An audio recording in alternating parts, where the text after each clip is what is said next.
bo'lmasa bo'lmaydi 3-4 marta telefon qildi. Demak, suhbatimiz qayerga ketyapti? Ka'baga yuzlanishlik. Hoji akalar, hoji onalar, sizlarga men shunaqa bir noz ne'matni ilmoqchiman. Yesangiz tugamaydi ekan. Yesangiz, qo'ysangiz ham yana yegingiz keladigan narsani aytmoqchiman. Majozan shunaqa narsa. Masalan, aqlingizga olishchi bir narsani aytib beraman. Buni oldin bayonda keladi. Gurunch shunaqa narsaki deydilar, gurunch. Yaxshi osh qilingan bo'lsa, och qorinni tuyg'azadi. Qorni to'q odam yesa, qorni ochgan singari yeydi yana. Va umrini uzaytiradi. Bu meni gapim emas. Olimlar xuddi shunday ta'rif beradi. Nima uchun? Qanday? Misol uchun qavmingizda mo'tabar allomasi kelsa, o'tirgan bo'lsangiz, turasiz, joyingiz bo'shtasizmi? Yaxshi ovqat qorningizga tushsa xuddi shunday bo'ladi deyaptilar. Xuddi shunday. İshtaha, immunitet buni qabul qiladi. Endi bu Ka'bada turib, u shunaqa mo'tabar joyki, Madina bilan Makka, Alloh taborak va taolo hamma payg'ambarni jamlagan joyda u joylar. Nima uchun Alloh taborak va taolo boshqa payg'ambarlarni, misol uchun Falastinda ko'rsangiz, qanchalagan payg'ambar keldi vafot etdi u joyda. Nima uchun o'sha joyda duosini qabul qilib qo'yvermadi? Odam alayhissalatu vassalom 200 yil yiqiladilar, tavba qildilar jannatdan tushib. Alloh taborak va taolo ahli Ka'bani o'rnida bo'lganlarida tavbalarni qabul qildi, duolarni ijobat qildi.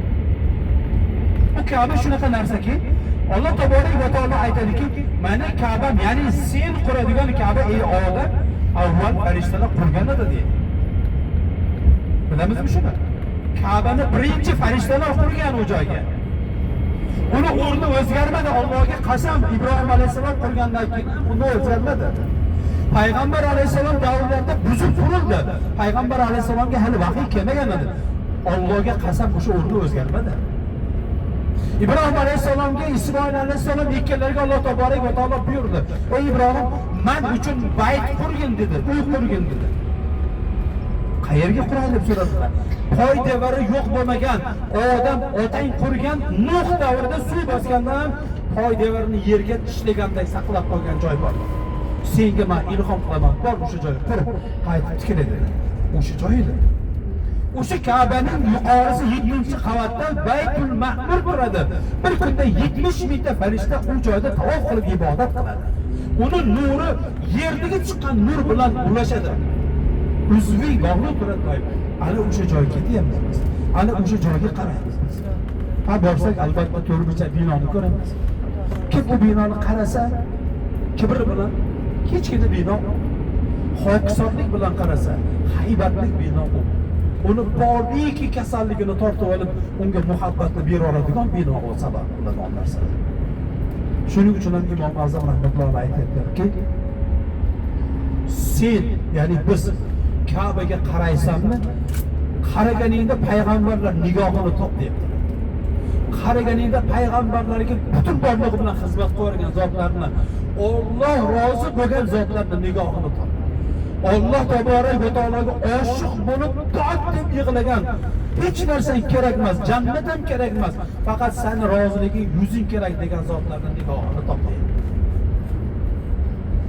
Qanchalar yillar davomida eriga xizmat qilib, eri qanaqa bo'lishidan qat'iy nazar labbayka deb turib, Allohga oshiq bo'lib qolgan mo'lisa ayollar nigohini topdi. Qur'onni kechasi kunduzi zikr bilan o'qib tilovat qilib, to'xtamaydi. Allohga oshiq bo'lib qolgan do'sti, Allohning oilasi bo'lib qolgan darajasidagi maqomdagi qorilar nigohini top u joyda. Zamonang va zamonangdan avval mujtahid olim bo'lgan zotlarni Robbilariga talpinib dod deb yig'lab gunohlarga tavba qilgan nigohlarni Ka'bada topsang va shunday qara. Va shunday qaraganingda so'raginki, ya Alloh, men shu qarashligimdan foydalanib, ulug'ligingni o'rtaga qo'yib, payg'ambar alayhisalomni vasila qilib so'raymanki, umrimni oxirigacha qiladigan hamma yaxshi duoyimni ijobat qil. O'zim nafsimdan kelib chiqib, hissiyotga berilib, mabodo xato duo qilsam yoki qarg'ansam, iloyo qabul bo'lmasin deb qo'ying. Chunki qilichning ikki tomoni bor. Ikkinchi tomonni ham kesadigan qilib qo'ymang. qiyomat kuni ba'zi toifalar bo'ladi deydilar. Qilgan ishidan nadomat chekadi va shu ishi tufayli yillar davomida arosatda qolib jannatga kira olmay qoladi. Kim ular? Ota-onalar. Farzandidan og'irlik qo'yib no'g'ri. Erlar xotinidan og'irlik qo'yib no'g'ri. Ustozlar shogirdlardan og'irlik qo'yib no'g'ri.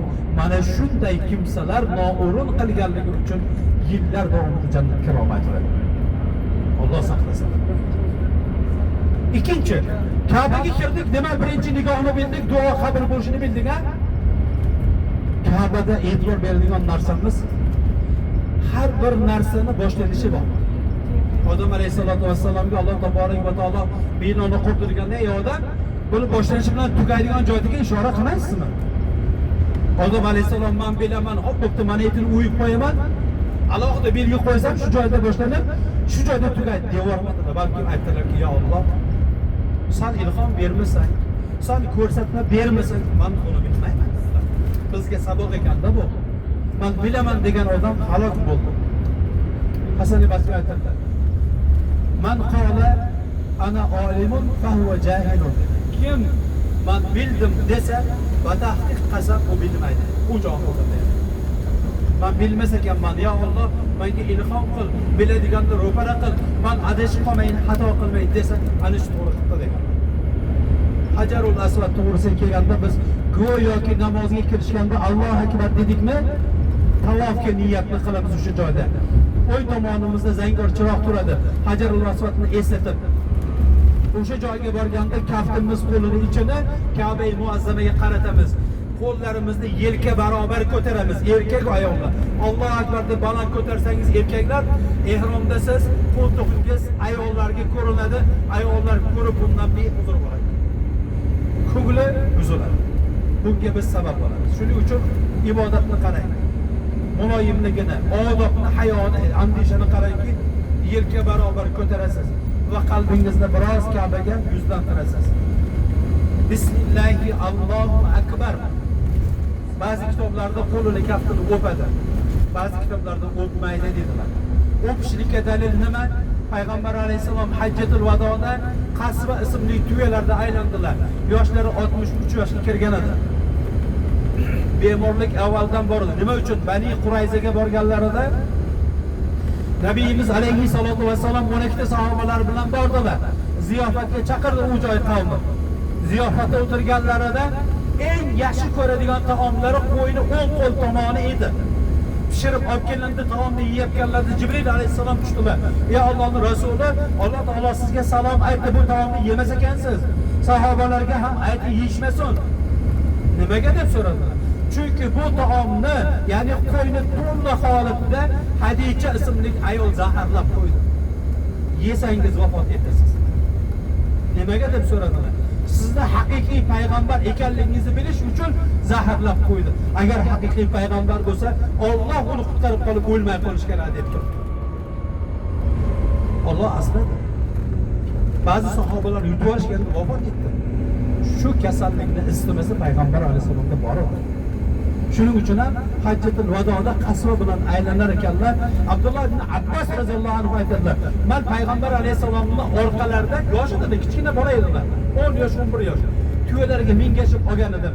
Har gal Hajarul Aswadga kelganlarida hassalarni boshi qayrilganda, shu qayrilgan hassalarning qayrilgan tomonini toshga tegizardilar va o'pib olardilar. O'pib olardilar. Nima uchun kerak? Hajarul Aswadni Abdulloh ibn Abbos roziyallohu anhu aytadilarki, qiyomat kunida Allohning arshi ostida ikkita narsa muallaq turadi va uni gapiradilar. Birinchisi nima? Birinchisi qarindosh urug'chilik rishtasi. Alloh taborak va taolo shunday qo'yadi va uni gapiradi. Alloh taolo aytadiki, ulug'ligimga qasam, sendan kim uzilgan bo'lsa, men ham uzildim va peshonasiga rahmatim bilan uzilgan deb yoziraman. Aka, uka, tog'a, xola, amma uzilgan bo'lsangiz bilib oling, Ka'baga tushishdan oldin kechirim so'ramay tushsangiz ibodat qabul bo'lmaydi. Ka'baga tushishdan avval biror bir odamni qalbini ranjitib tushirgan bo'lsa, ibodat qabul bo'lmaydi. Ikkinchisi Hajarul Aswad. Hajarul Aswadga Alloh taolo og'iz va ko'z beradi. meni o'pgan ulug'ligingga qasam iymon keltirib al-misoqdagi kalimasini qaytarib man musulmonlardanman deb sunnat bu amal deb o'pgan, ya Alloh shafoatini ber, jannat ahli qil deydi deganlar. Demak, bu sunnatni bajarishdan nima yutuq bor? Jannat ahli bo'lishlikka bitta qadam poydevor bizga qo'lga kiritiladi. Endi ayollar borolmasa-chi, erkaklar ham ba'zilari borolmasa nima qiladi desa, yarim qadam bo'lsa ham yurib qo'ysin. Qaysi yo'lda u? Nimaga intildi u? Nimaga parvo qildi-yu, nimadan beparvo bo'ldi? Adhamjonga beray mikrofon. Nimaga